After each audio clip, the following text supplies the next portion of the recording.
individu bernama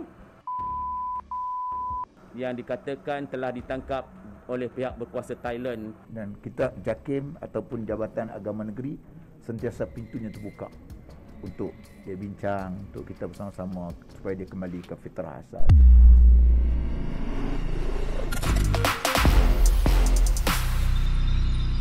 Assalamualaikum warahmatullahi wabarakatuh dan salam sejahtera bagi mereka yang bukan Islam yang menonton Sembang Viral bersama dengan saya. Pantas, padu, padat, pendek aja 10 minit tapi penuh dengan info yang penting bermanfaat.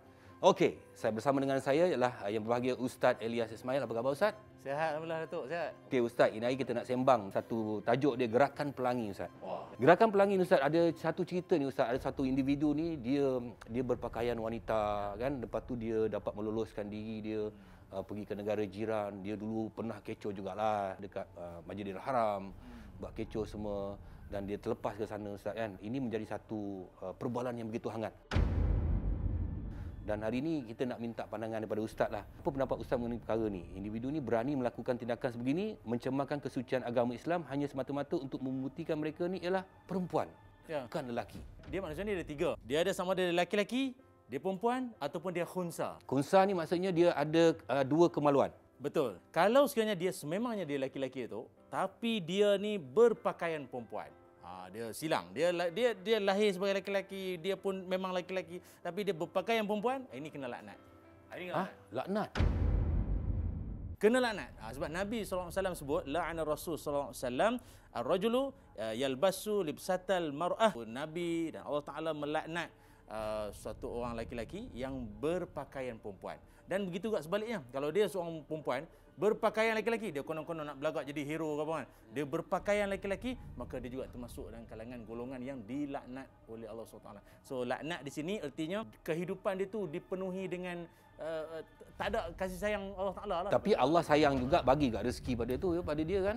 Ya, tapi kita takut satu lagi namanya istidraj pula. Allah bagi dia job, Allah bagi dia niaga okey semua tu sebagai jalan untuk Allah nak bagi dia lagi jauh dan jauh. Kalau pun Allah Ta'ala murka kita, Nabi boleh bagi syafaat. Tapi kalau dah Nabi pun laknat orang-orang seumpama ini, so macam mana dia nak dapat syafaat? Macam mana? Adakah benda ni berlaku Ustaz kan? Macam pengubahan ni Ustaz kan? Berlaku sebabkan dia lahir daripada kecil, keluarga tu punya didikan ke apa, macam mana Ustaz? Kita tak nafi sebenarnya Datuk. Sebenarnya dalam masyarakat kita, antara komponen paling penting adalah didikan dalam keluarga. Kalau sekolah, tempat membina otak. Kalau keluarga, tempat membina watak. Watak kita ni sedikit sebanyak dibentuk dalam keluarga kita. Masa zaman-zaman Nabi-Nabi dulu ada ke benda-benda ni berlaku Ustaz? Ya, dia paling terkenal kali zaman Nabi Lut. Zaman Nabi Lut lah, di mana mereka ni lebih gairah tengok sesama jantina. Maksudnya laki-laki, dia tengok sama lelaki dia ada karen.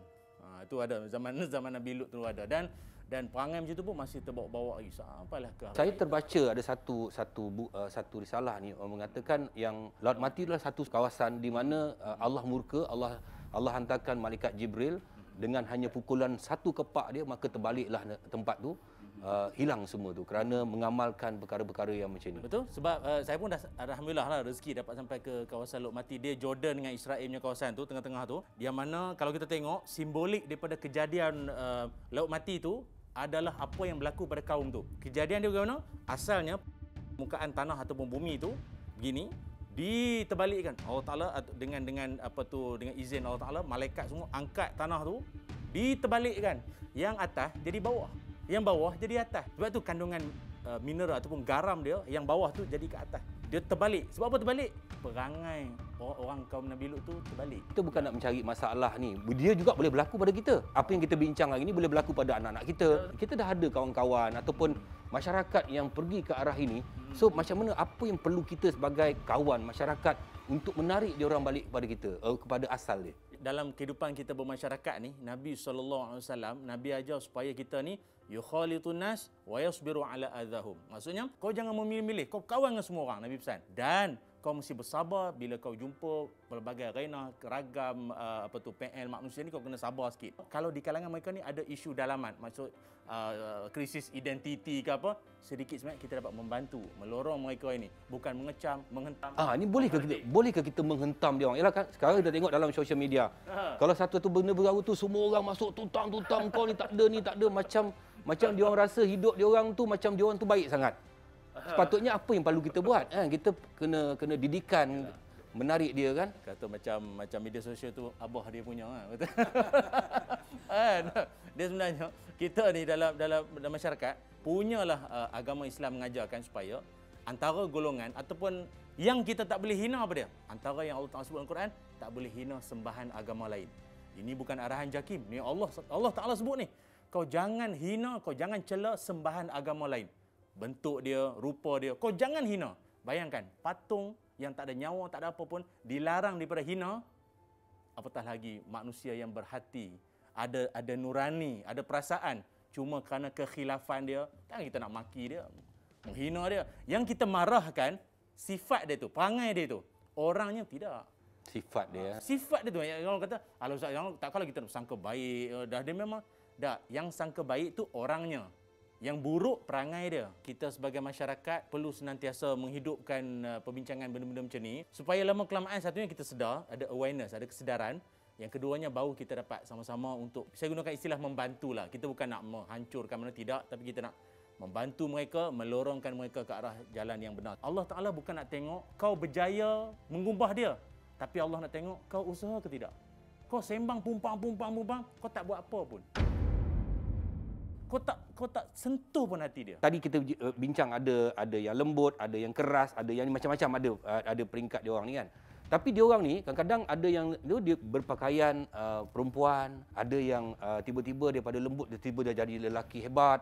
Dia berselindung di balik pakaian tu, tapi dia orang ni menghantar bagi derma, bagi itu, bagi dalam masa yang sama. Jadi pula macam dia kata, contohlah dia pergi rumah anak yatim. Saya ni penjaga rumah anak yatim. Datanglah yang si lembut ni.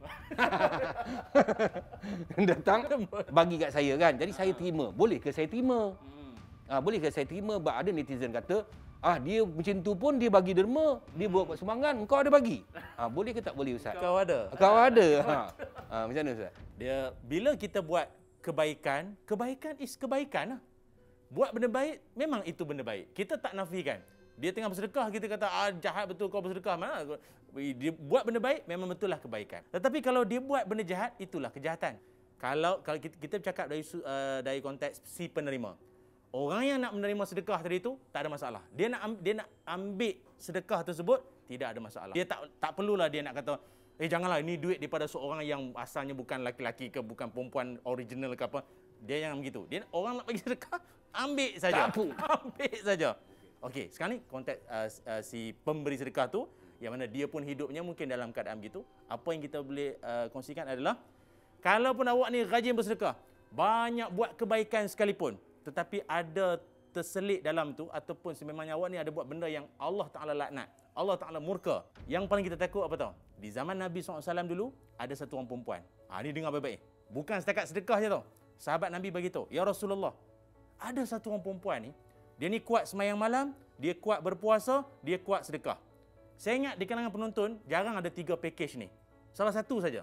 Sembahyang malam kuat, bukan setahun sekali bangun malam. Ini memang Setiap malam. bangun setiap malam.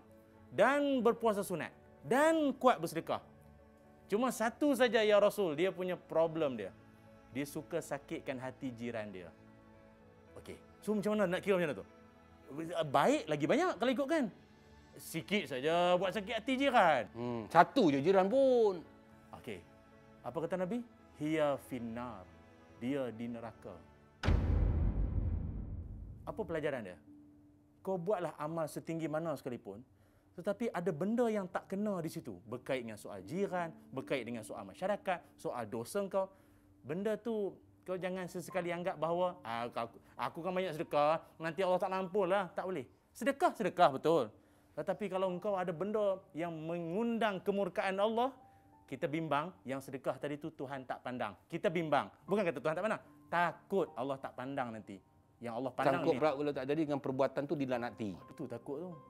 Itu takut. Apa yang berlaku di depan mata kita, sembang viral ini mengajak orang berfikir. Betul. Berfikir tentang masa depan. Konteks sembang viral ini adalah konteks kita mengajak semua terfikir, tepuk dada, tanya selera apa yang terbaik untuk diri kita apabila kita meninggalkan alam fana ini. Terima kasih Ustaz. Ya, sama. Terima kasih kepada semua yang bersama dengan saya. Ingat, kalau tak pasti jangan kongsi, jangan kita buat wakaf dosa. Okey? Sembang viral, janji happy. Bismillah.